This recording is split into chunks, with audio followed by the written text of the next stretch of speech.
안녕하세요. 저는 서울에서 2개의 사업을 운영하고 있는 40대 초반 여성입니다. 코로나로 많은 분들이 일자리를 잃고 어려움을 겪었던 시기에 제 사업도 어려움을 겪었었지만 최근 매출이 상승하여 회복되었습니다. 요즘 유튜브를 즐겨보던 중 이 사연 채널을 알게 되었는데 많은 분들이 배우자와의 문제로 고민하고 계신 것 같아서 마음이 아프네요. 제게도 2번째 남편과의 문제가 있어 이야기를 나누고 싶어졌습니다.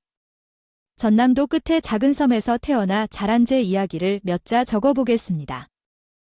부모님이 힘들게 일해주시면서 부족함 없이 자랐는데 작은 섬이라 인구가 적어서 친구를 만나는 기회는 드물었습니다. 공부는 잘하지는 않았지만 즐겼고 부모님의 노력 덕분에 즐거운 어린 시절을 보냈습니다. 그래서 그런지 제 성적은 우수했고 친구들이 선생님 다음으로 많은 질문을 했다. 고등학교 3학년 때는 다른 사람들보다 열심히 공부했고 수능 시험 결과도 거의 만점에 가까웠다. 서울에 있는 명문대학 영문과에 합격했고 20살이 되던 해 고향을 떠나 서울로 왔다. 서울 생활은 처음에 힘들었고 음식도 맞지 않아 건강에 문제가 있었지만 몇 달이 지나면서 학교에서 친구들을 사귀게 되고 남자친구도 생겼다. 대학 생활을 즐기며 조금씩 서울 여자로 성장했다. 영문과를 졸업한 후 외국계 기업에 입사해 동시통역이나 번역 등과 관련된 업무를 맡아 잘 지내고 있었다. 그러나 늦게까지 마음이 만족하지 않았고 나중에는 자신의 사업을 차릴 계획을 세우게 되었다. 여러 외국인 바이어를 만나 업무를 성실히 수행하던 중 운명적으로 만난 사람이 남편이었다. 그이는 중견 기업 직원이었고 업무로 인해 여러 번 뵌 적이 없었지만 우연히 인연이 된 것이었다.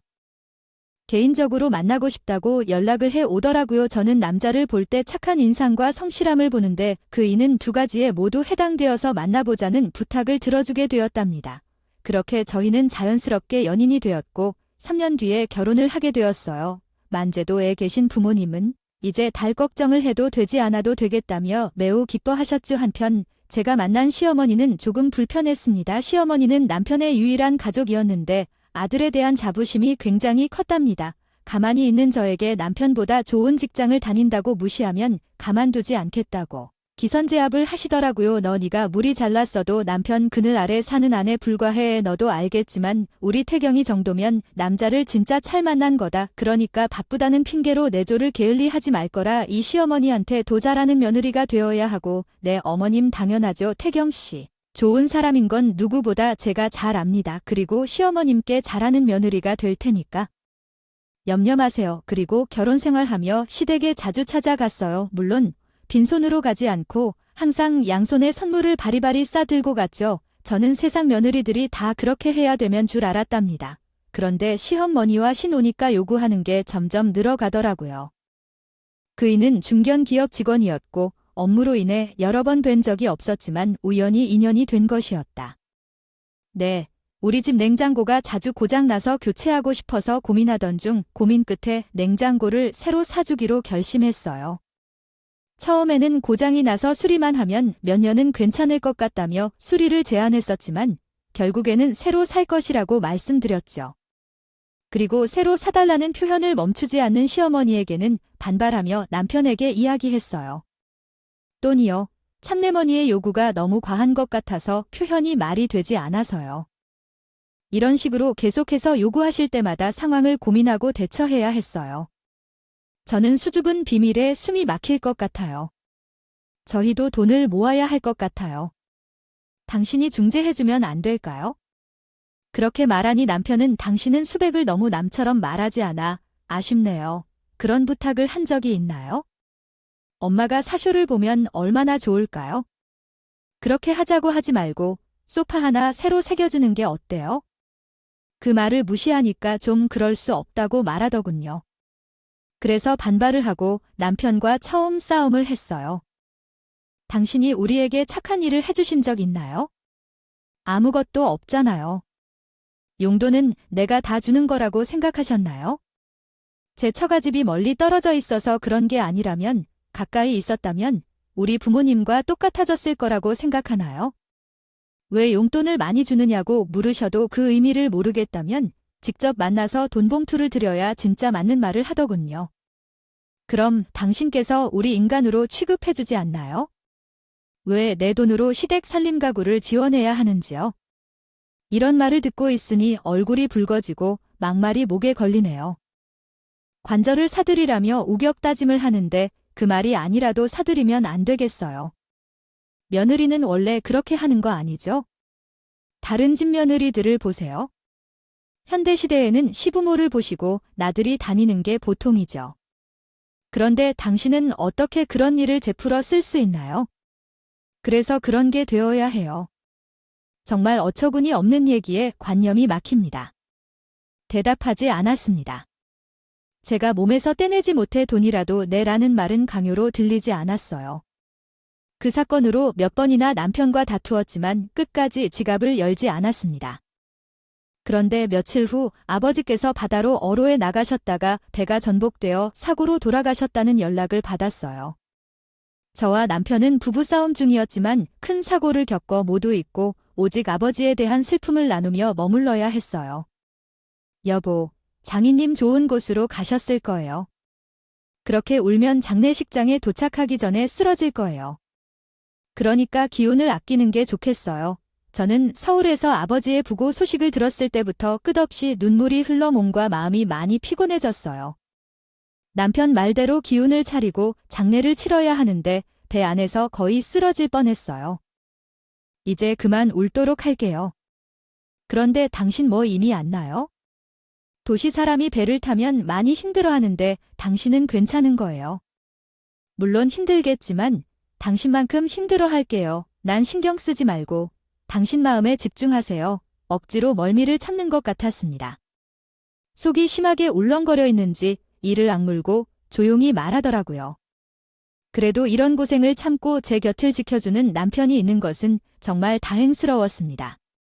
이윽고 장례식장에 도착했을 때 우리는 상복을 입었습니다. 옷을 갈아입은 후 아버지의 입관식을 보았습니다. 남편은 조문객들을 맞이하며 아버지의 영정사진 아래 향이 꺼지지 않도록 지켜주었습니다. 그 뒤에는 친정엄마와 함께 시간을 보낸 뒤 일상으로 돌아가기 위해 다시 일을 시작했습니다. 남편은 잠에 빠져든 채 멀미를 느끼지 않고 6시간까지 운전했습니다. 몇 일 뒤 감사의 마음을 표현하기 위해 시댁에 소파를 선물했고 그 행동에 감동했습니다. 하지만 얼마 후 남편은 권고사직을 당하게 되어 백수가 되었습니다. 이에 쓴소리를 하지 않았고 남편에게 위로의 말을 전하며 이 상황을 받아들이며 함께 이겨내야 한다고 생각했습니다. 당신이 가진 능력과 실력을 알고 있기 때문에 어떤 일이든 잘 해낼 수 있을 거야. 나는 위로와 응원의 말을 전해주고 싶어. 남편이 진심이라면 역시 내가 이루어야 할 마누라의 자세가 있다고 말해. 다른 집의 마누라였다면 쫓겨나고 이혼했을지도 몰라. 그러나 당신이 이해를 해주었기 때문에 힘을 내고 앞으로 나아갈 수 있을 거야. 내가 빠른 시일 내에 다른 직장을 찾아보도록 약속했으니까 너무 걱정하지 말고 의지를 보여줘. 얼마 후에 남편과 시어머니를 찾아가 남편의 실직 상황을 고백했어. 시어머니는 잠깐 놀랐지만 우리의 얼굴을 보며 이 사정을 이해해 주었어. 그런데 우리는 그늘에서 살아야 한다고 했어. 아내로서 당신이 회사에서 문제가 생기면 나는 길을 빨아먹는다고. 그래서 이렇게 억지스럽게 신입을 구하는 일에 어떻게나 빠져들어 이 사활을 맞닥뜨린 거라고. 나는 정말 기가 막히고 말도 안 되는 상황이라 대꾸할 수밖에 없었어. 또한 남편이 친정아버지의 장례식에서 보여준 모습은 눈에 선하게 남아 있었다.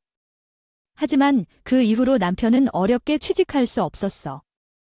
경력직을 원하는 곳보다는 신입을 구하는 회사에만 응시하고 있었고 권고사직을 받았던 이력 덕분에 불러주는 회사는 하나도 없었어. 그래서 남편은 간단한 서무 일을 하는 프리랜서로 일을 시작했지. 벌이가 그리 좋지는 않았지만 어쨌든 생계를 이어나가고 있었어. 의지로 시작한 사업이 성공하게 되어서 기쁘고 감사합니다. 함께 일하는 남편과의 협력이 큰 힘이 되어 주었으며 시어머니를 위해 퇴직금을 헌신한 모습도 감동적입니다. 사업이 성장하고 직원들과의 조화도 원활했기 때문에 더 좋은 결과를 이룰 수 있었던 것 같습니다. 계속해서 성공적인 사업을 이어갈 수 있기를 기원합니다. 속도가 거의 수직으로 올라갔다고 해요. 그러다 보니 회사는 다음 해 매출이 30억에 이르렀고 나는 철인회사인 무역회사에서 꽤 유명세를 타게 되었습니다. 영업을 따로 하지 않아도 바이어들이 스스로 찾아와 주는 일이 생겼죠. 그렇게 성공을 거둘 때 어머니께서는 당신의 아들 덕에 이렇게 된 거야 라며 자랑스러워 했습니다. 내가 뭘 했길래 라며 기뻐하던 어머니였는데 아들의 뒤에서 지지령이 한 획을 그었기 때문이었습니다. 결국 나는 돈으로 사업장을 차릴 정도로 번성했지만 남편 태경이가 그곳에 앉아 있어서 꾸짖음을 받았다.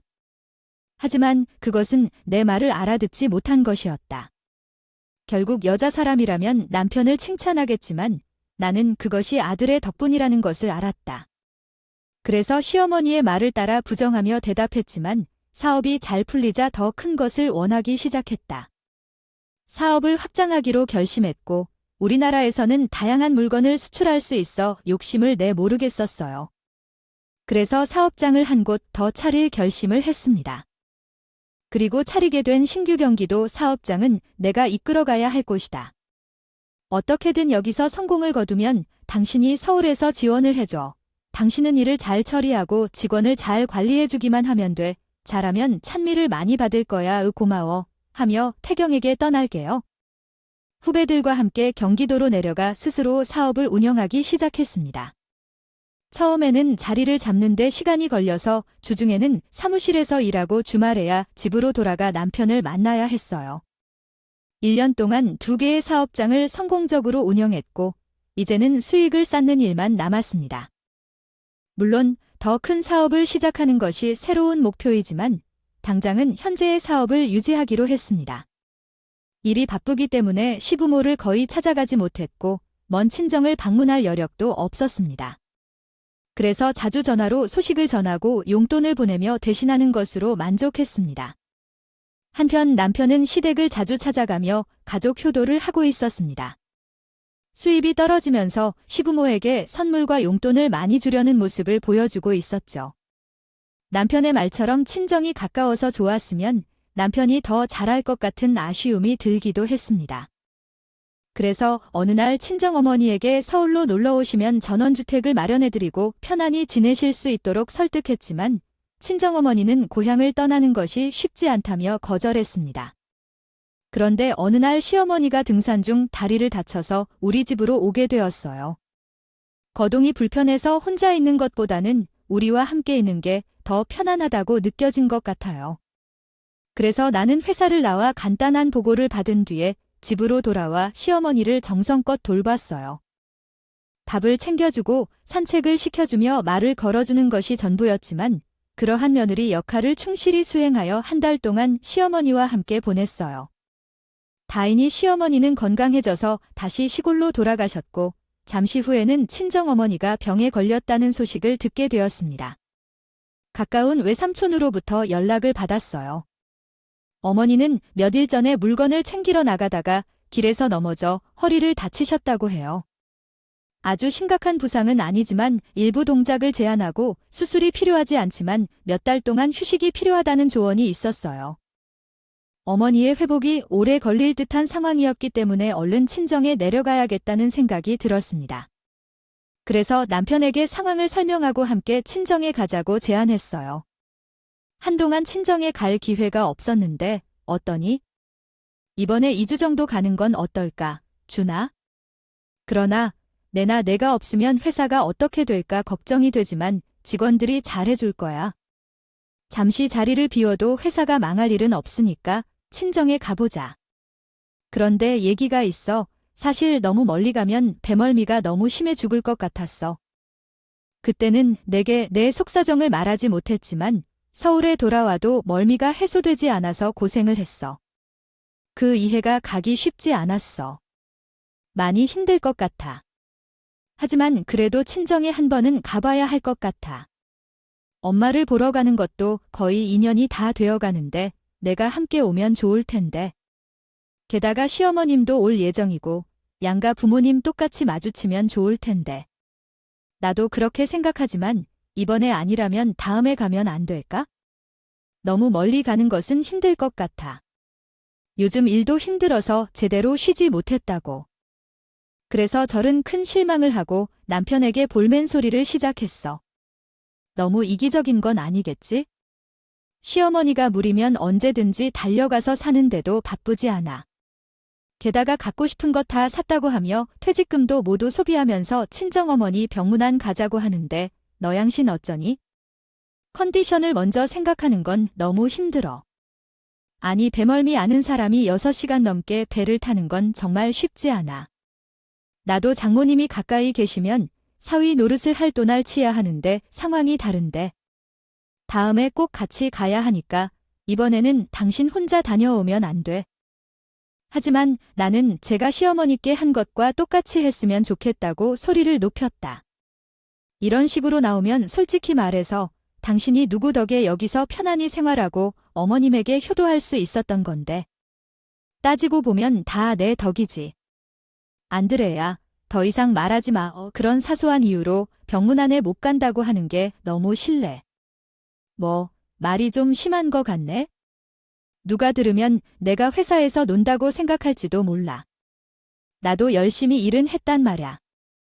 사업 성공의 일부는 분명히 내 덕이다. 기분이 나빠서 오늘은 엄마 집에 가서 푹 쉴 테니 너 혼자 푹 쉬도록 해. 그가 내 말에 분노하며 집을 나갔다. 그리고 몇 시간 뒤 예상대로 시어머니께 전화가 왔다. 내 생각이 어떻게 되니? 어머니는 말했다. 너희 부부가 하는 사업을 지원해달라는데 이게 무슨 소리야? 그리고 내 손자가 멀미로 못 가자고 했대. 모르겠니? 얼마나 끔찍한 걸까? 그리고 정말 힘들었어요. 예전에 누군가가 기차에 치여 사망했다는 뉴스도 본 적이 있고 나는 시어머니가 한 말에 충격을 받았어요. 시어머니가 결혼할 때 받았던 선물로 죽었다는 뉴스는 거짓말이었다. 그러자 나는 참지 못고 내 마음을 전했어요. 어머님, 효도는 양가 모두에게 공평해야 하는 것 아닌가요? 어머님은 제게나 남편에게 받은 것들을 알고 계시죠. 제가 사업을 성공시키면 어머님이 누리는 것들도 제가 사준 거예요.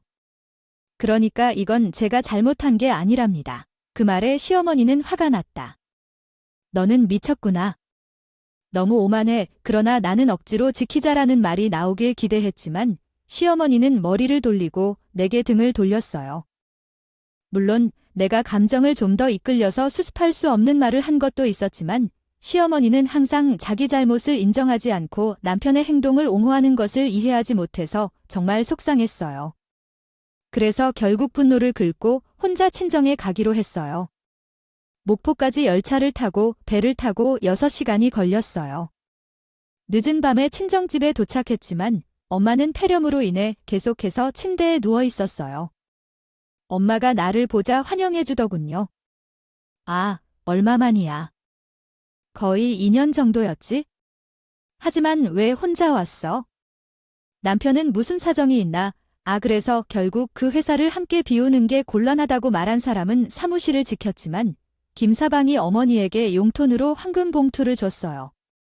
저는 애써 거짓말을 하며 결혼 생활을 잘하고 있는 척했었고 그동안 못 나눴던 이야기를 밤새 들었어요. 아침에 냉장고를 열어보니 여전히 생선 한 가닥이 남아 있었어요. 서울에서 먹지 못했던 자연산 생선을 발견하고 맛있는 식사를 준비한 뒤 안방으로 가져갔어요. 힘들어하는 어머니를 위해서 침대 위에 상을 차려두고 식사를 마친 후 외삼촌이 차를 타고 와서 병원에 함께 가게 되었어요. 물리치료를 받고 집에 돌아온 후 삼손이 엄마의 변화에 대해 언급했고 그래서 나는 엄마에게 말했어요. 엄마, 지금 나랑 함께 서울에서 살자. 내가 이곳에 내려와 살 수는 없으니 양보해줘. 딸이 전원주택가를 마련해 줄 테니까. 고향을 떠나는 것이 말처럼 쉽지는 않겠지만 여기는 엄마가 태어난 곳이자 아빠가 묻혀있는 곳이니까 떠나면 평생 그리워하며 살게 될 거라고 엄마는 말했다. 엄마는 자신의 삶을 살겠지. 너는 내 삶을 살아라. 당연히 엄마는 마음을 이해해주지 않았지만 여기서 포기하지 않고 계속해서 설득해 빠른 시일 내에 서울로 이사하기로 결심했어요. 사흘 동안 엄마를 돌봄으로써 행복한 시간을 보냈고 다행스럽게도 엄마는 건강을 회복하여 4개와 3채로 이사할 수 있다고 했어요. 그래서 남은 시간 동안은 즐겁게 놀고 싶다고 했죠. 그러나 갑작스럽게 의문의 문자가 도착했습니다. 남편이 결제한 것으로 보이는 여행사 문자가 제 번호로 왔어요. 여행사에서 세계의 크루즈 여행이 결제됐다는 내용이었는데 배를 타고 다니는 여행인데 남편이 배를 탈 줄 알면서 왜 결제했는지 이해가 되지 않았어요. 의심스러워서 남편에게 전화를 걸기로 했죠. 남편이 카드 결제를 했지만 그 이유를 알 수 없었어요. 남편은 장모 상황에 크게 화가 난 것 같더라고요. 다음에는 함께 갈 테니까 속상해하지 말라고 했어요. 말이 어색했지만 남편은 이미 뭔가 다른 계획을 세우고 있는 것 아닐까 생각했어요. 그렇게 사실과 다른 이야기를 하고 있는 내 자신에 대해 깨달았습니다. 배멀미 때문에 시댁 어머니가 문병 오는 것이 어려웠다 생각해서 크루즈 여행을 떠나는 게 이상한 일이 아닌가 싶었습니다. 가만히 지켜만 보면 어리석고 바보 같다는 생각이 들어 서울로 올라가서 남편이 거짓말을 하는 것을 직접 확인해야겠다고 결심했습니다. 그래서 고향 엄마께 죄송하다고 말하고 조만간 돌아올 것이라고 말했고 다음 날에는 일찍 일어나 서울로 향했습니다. 집에 도착해서 남편의 옷장을 열었더니 여행용품이 쌓여 있는 흔적이 있었습니다.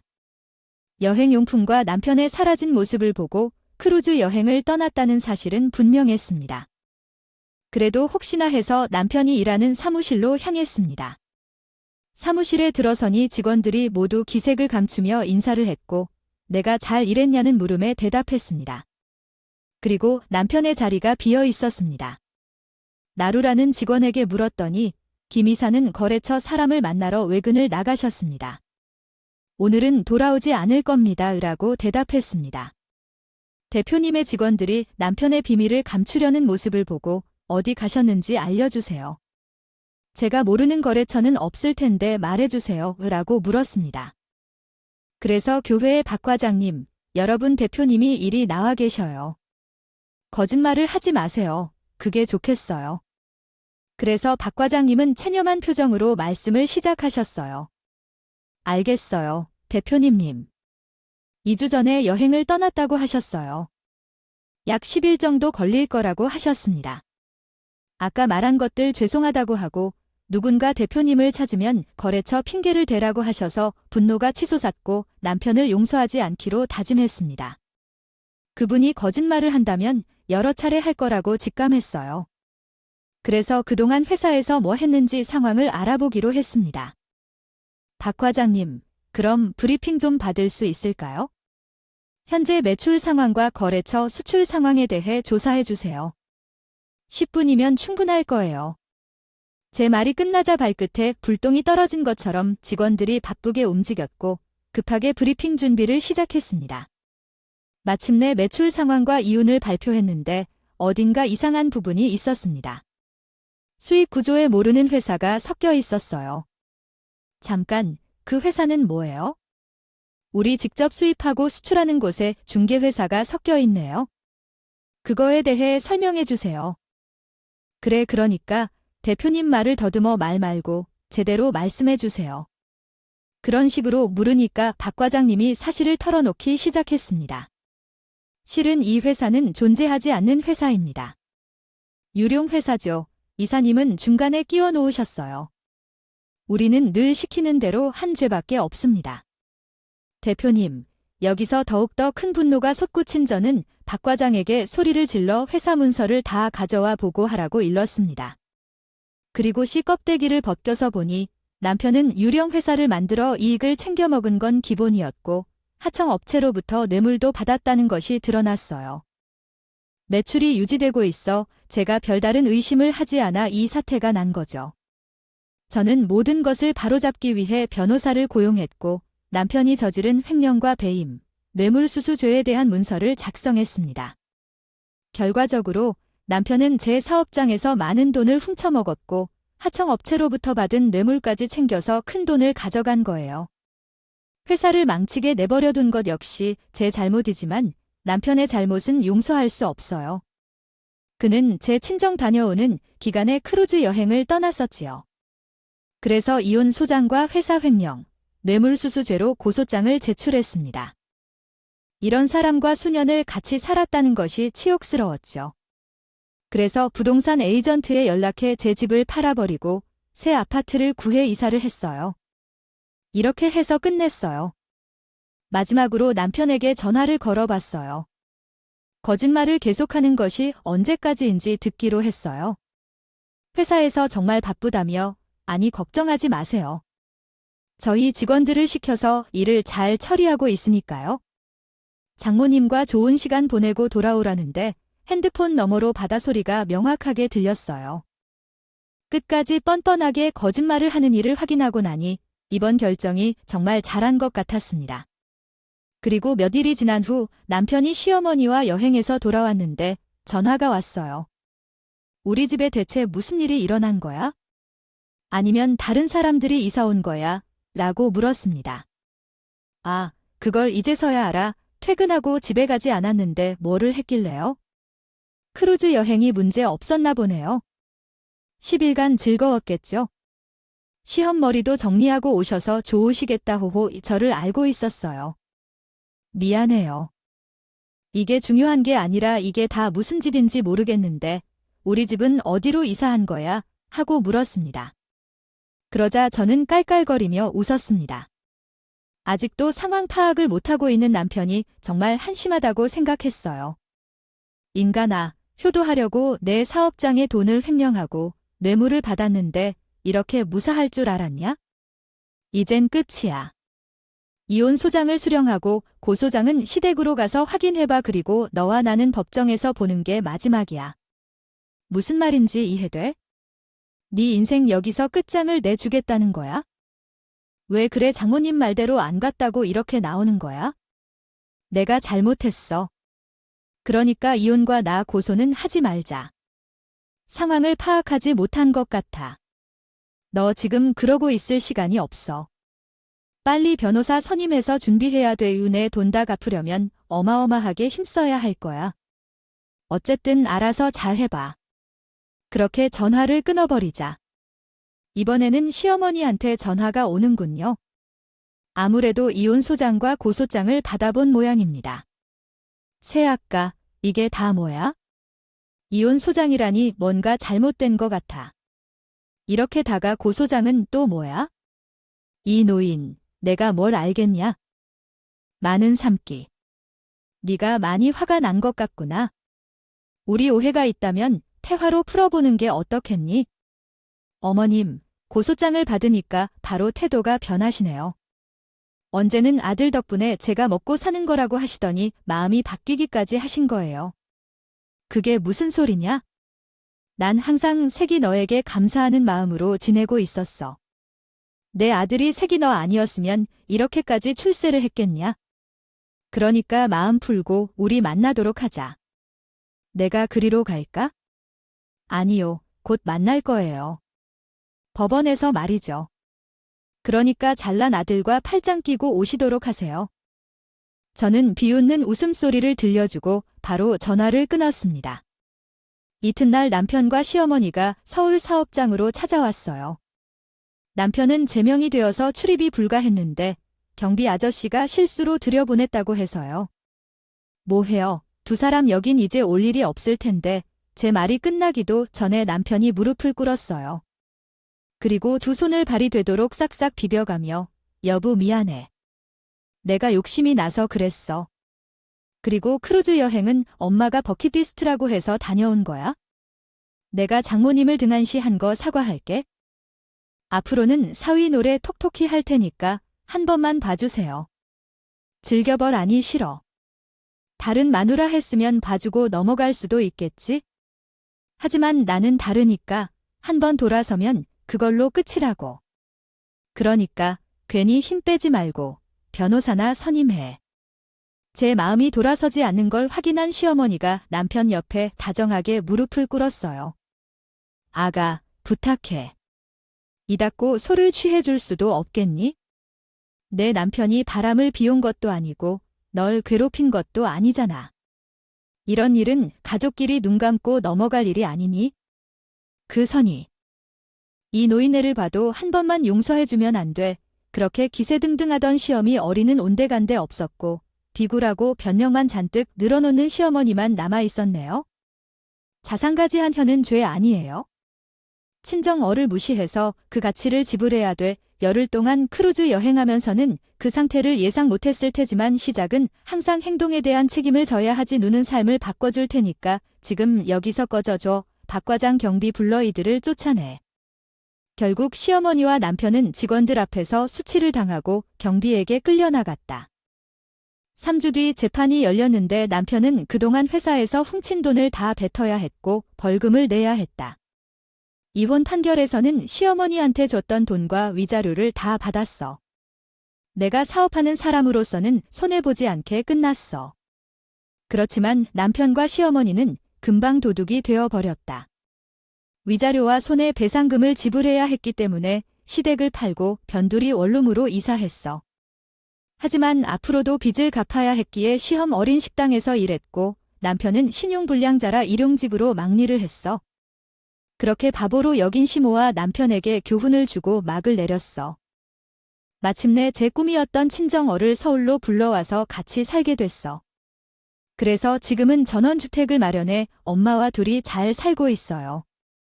저는 여전히 사업체를 2개 운영하며 바쁘게 지내고 있고 엄마는 서울 생활에 적응하고 계세요. 사람들은 배우자가 큰 잘못을 했을 때 한 번쯤은 봐주는데 저는 그런 거 없이 한 번에 정리했어요. 제가 독하다고 보시는 분들이 있을 수도 있지만 그런 인간과 더 살아봐야 끝이 똑같을 거라는 판단이 들었어요. 어쨌든 저의 결혼과 이혼 이야기는 여기서 매듭을 지어야 할 것 같아요. 지금까지 경청해주신 분들께 진심으로 감사드리며 안녕히 계세요.